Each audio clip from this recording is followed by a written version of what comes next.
What's going on, everyone? Darkwater here, and welcome back to Model Railway Easily 2. We are working on our third lakeside build, well, mountain build, I guess. Start off by doing a little bit of terrain work and some touch-up paint, and then we play with trees. Trees and bushes and rocks, and yeah, I made a mistake with the rocks. You'll see that in a little bit here. But we do some darkening initially of the brighter green areas, then we go through and we do some paint with some of the darker grass color. Here we go. And I focus on getting the darker green into kind of more the gully wash areas where kind of where the water would flow, maybe doing a little bit of erosion. I do like the darker green overall, even in the other builds. The initial bright green is a little bit much, I think. I do go back through and add in a few spots with some of the darker rock color behind the coal mine. And so that gets added in as well, I believe, in this video. And then we do a whole lot of tree placement. Because in my head, this is kind of a foresty area where you're doing a lot of this coal mining. And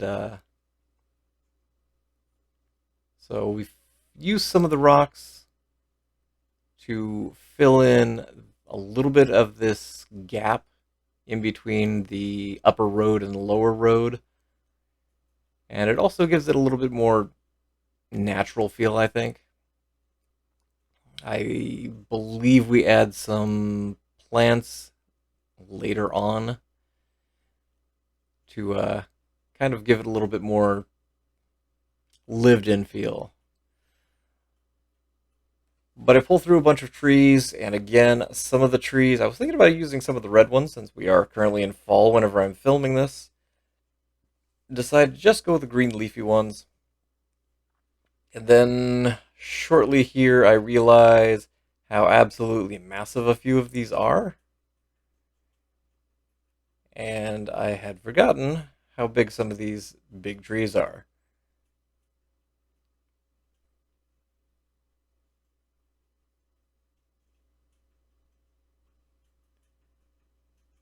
So we pull through just kind of a menagerie, and those are just absolutely massive. Because I think I pull it next to the train and just see how huge that thing is. So we go with the smaller, more reasonable ones. I don't know if I would imagine there are actually trees that are that big, but I choose to go with kind of the smaller run. We add some bushes in the middle, and there is some rocks that are just ground rocks that I add in and regret very quickly here. Because whenever you copy and paste those, again, it, like a lot of the scenery, it pastes flat. As in flat in relation to the board itself. So you get these rocks that are sticking horizontally out and just kind of floating in space. And so then it's a matter of going back through and deleting all of the rocks that I went through and pasted in here. But we do some copy paste, rotate some of them. I put some rocks, some of the larger rocks down here in the behind the coal mine as well, and add some bushes around it, which makes it look a little bit more natural. So yeah, here's where I noticed that some of the rocks are just floating. So then it becomes about taking those little tiny rocks out.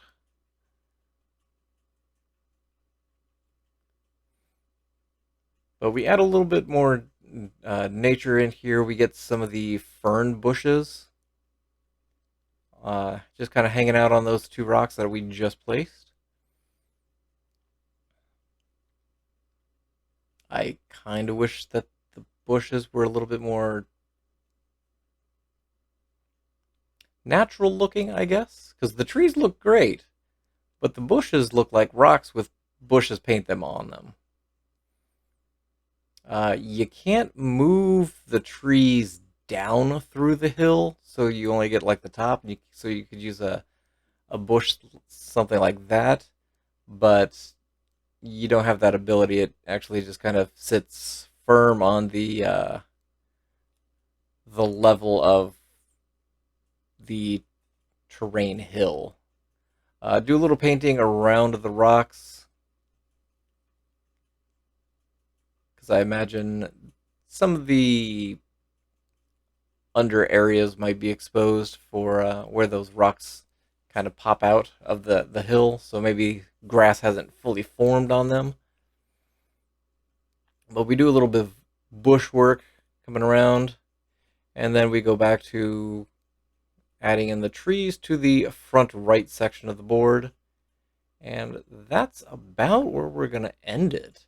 We are making quite a lot of progress. I don't imagine this going more than a couple more episodes.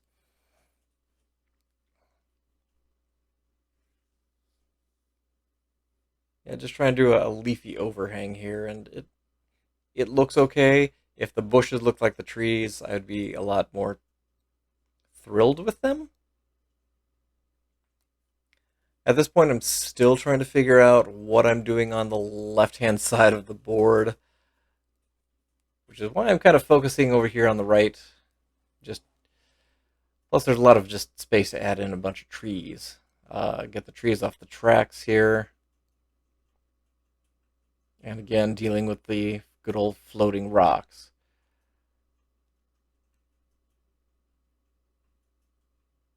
I the tunnels were not necessarily laying flat, so I do just a little bit of tweak in there to flatten it out. And I think that's also the point that I realized that second train bridge, the one in the back, is actually slightly curved, which was not something I was intending to do, but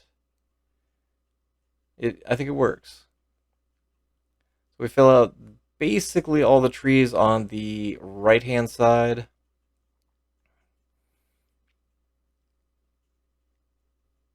With the exception of the very front of the board. Basically from the tunnel over, I don't have any trees because I'm thinking about pulling that lake all the way through to the front side. And just taking it under the train tracks. Because otherwise it's just kind of a lake and I don't know where it would form. But thank you guys for watching. I appreciate you guys being here. Look forward to seeing you guys again soon, and hope you guys have yourselves a great day.